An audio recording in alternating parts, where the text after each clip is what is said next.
Hello, you're watching World Talks. My name is Sasha Farbach. French President Emmanuel Macron meets Polish Prime Minister Donald Tusk in Gdańsk on Monday for talks focused on security, defense, and Europe's strategic direction. Now, the summit comes amid Russia's war in Ukraine and growing questions over the future of transatlantic ties. Joining us now to discuss it further is Romain Le Quiniou, Managing Director of Euro Créative. Good to have you with us. Welcome. Good morning. Happy to see you. So this strategic relationship between France and Poland, it's been growing closer. What, let's say, tangibly will we have after these two leaders meet on Monday? Well, that's the big question, but I don't think that we should, evaluate that, say, basically the power of this alliance just by signature of agreements, right? We know that there will be some signatures, especially when it comes to security and defense. We heard at least one big signature when it comes to satellites and spatial technology with military usage. So we will see, but I think that it's important to not just evaluate this relationship with the number of things that are signed. This is a relationship that should evolve during the time, that is has a need to strengthen over the time, because this is important for Paris, this is important for Warsaw, but more importantly as well, this is important for Europe. All right, important for Europe there. Now, also in terms of defense, you mentioned that, Romain. Now, if we look at defense spending, Poland is one of the top spenders of NATO. Does that give it, let's say, more leverage, more something to say, more listened to when there's meetings like this with President Macron? No, definitely. I think that this is something safe to say. Is it about the center of gravity of the European Union that has moved toward the east? That's a question, and we can discuss that. But definitely, Poland has a lot of more room when it comes to talk about European security. We saw it during the EU presidency of Poland back in 2025, and I think this is also the reason why a country like France is very interested into reinforcing its partnership with Poland. So now we need to see how it can be done concretely, because yes, the Treaty of Nancy was a good thing. It was a good moment for both countries, that's for sure, and this is needed to be strengthened, and this is needed once again to be strengthened over time. Now, how to do it? We see that there is a convergence between France and Poland when it comes to security, especially to the European security architecture, right? We used to see Poland very vocal, maybe the country in Europe that was the most vocal when it comes to the importance of the security guarantees by NATO, Article 5, as well as the US, while France was seen as maybe the least pro-US country, specifically arguing for European strategic autonomy and all these things. And today we can see that both positions have evolved, and now there is more space for convergence between the two countries, with Paris often saying and recognizing, rightly so, that NATO is the first guarantee and the first and the main pillar of European security, while Poland still acknowledging this, but also recognizing that it's important for Europeans to develop more capabilities and to pay attention to sovereignty and independence, basically, of its own security capabilities. So I think that there is a lot of space, but often in Paris and Warsaw, we pay too much attention to political developments. We know that both countries will be during election years in the next year, so it's important to advance and not just based on politics. Mm-hmm. You mentioned pillars there. I mean, one of the defense pillars, especially of Europe, is nuclear deterrence, nuclear defense. Now, there was talk already of France being really much one of two countries in Europe who has their own nuclear capabilities, actually, in fact, the very own sovereign ones in all of Europe. What about this? How much do you think they will be discussing that, and about that maybe extending France's nuclear deterrence also to include other countries like Poland? Yeah, that's a big question, and we know that President Macron had this speech a month ago, more or less, and was talking about nuclear deterrence for Europe. It's not a new thing in France. We always known, and the presidents, successive presidents in France, have been talking about the fact that the nuclear deterrence from France has a European dimension. Then it's very difficult to precise more than this, because this is part of the strategic ambiguity doctrine that France is, basing its nuclear deterrence.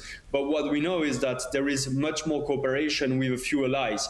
And Poland is among this category of tier one allies, where discussions are ongoing, strategic discussions about nuclear deterrence, possibilities of mutual exercises, and other possibilities if the situation is deteriorating, including, maybe the idea of stationing some material for the nuclear deterrence elsewhere. So I think this is very important. Of course, in Poland, there is a lot of appetite to discuss more details, but I believe that this discussion that is very private, and when I say very private, I mean with a very few people in the room, because this is something that is not discussed in public. And France will not change its position there, because this is not only a European discussions for the reinforcement of European strategic autonomy, for the reinforcement of European strategic guarantees. This is also a very key domestic question that is very important to deal with a lot of caution. And we know that French political elites today, considering the political developments in France, don't want to make any mistakes. That was seen over the past, during the speech of Macron on nuclear deterrence. He was very careful to open up the door for European partners such as Poland, but also to keep the narrative at home controlled. And I think this is important to remind, especially with our partners. The last one thing I guess is that during this speech, what was important was not just that France would enlarge its definition of European interest, or at least give more signals to European partners such as Poland. It was also the recognition that nuclear deterrence is not the only thing we need to develop if we want to have a secure Europe. And I think this was very important, because France for many years has been saying more or less, and I'm caricaturing this on purpose, but we have the nuclear umbrella here in France, so we don't need to pay attention to every details of European security. And I think this is not an approach that can be guaranteed today. This is very important to understand that indeed nuclear deterrence is very important for France, it's very important for its allies, it's very important for Europe per se, especially with the Russian threat rising, but this is not enough. And this is not sufficient. What we need is to complete the nuclear umbrella with some conventional capacities, and especially here, air defense, which is very important here. France really needs its partners to develop it, and Poland has a strategic role and a leading role in Europe here. Okay. And also, let's talk about Europe on a wider sense. I mean, there's a lot of cooperation within France and Poland. That's key. Let's talk about those recent elections in Bulgaria. A new leader coming in there, the former president, Mr. Romain, and his view of what Europe should be. I mean, what do you sense? What kind of relationship is he going to have as prime minister? I mean, there's also, it's an important country on the eastern flank, Black Sea, etc. He's been, let's say, a little bit cautious or critical of Ukraine. What relationship he's going to have with Europe and Ukraine and all this? Well, when you are cautious about Ukraine and its support, it's definitely for people that used to have a pro-Russian past, right? So we can be concerned about Radev, that's for sure. What we didn't expect is a full victory of Romain Radev, which is the problem today and this morning, especially because he didn't only win as it was expected by the polls, but he won alone. So that's a problem. He will be alone in this government. A lot of experts were saying that, the pro-Russian positions of Radev, or at least its anti-Ukrainian Eurosceptic positions, would be potentially counterbalanced by an ally in the coalition. What we see today is that Radev will be able to do what he wants over the next 4 years because he will be alone and he's mastering his own party. There is, of course, some questions about the unity within his party because it's a very new movement. We know that some figures are a bit, from everywhere, from the political circles, the administration, but also from culture, sports. So this is a bit, a lot of questions are still very much active this morning in Bulgaria and in Europe because indeed last week there was a good victory for pro-European forces with the fall of Viktor Orban, but this morning Radev seems like potentially the new player for Moscow within the European Union. Will he do as much as Orban? I'm not sure because they don't have the same power and Bulgaria doesn't have the same leverage as Hungary has had over the past few years.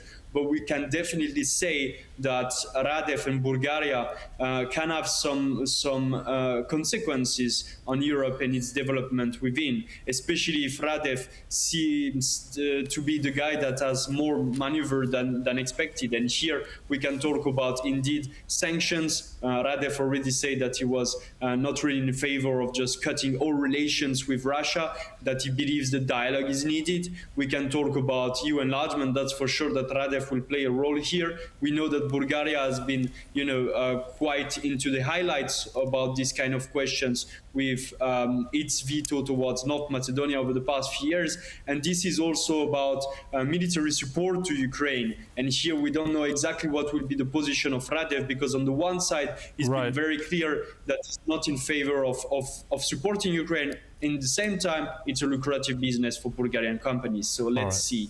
We'll have to see, indeed. So thanks for giving us the latest there, especially on that visit of President Macron in Poland on Monday, meeting Prime Minister Tusk. Thank you so much. Romain Le Quiniou from Euro Créative, always a pleasure. Thank you. And thank you for watching. That concludes World Talks, but stay right here on TVP World for more. Goodbye.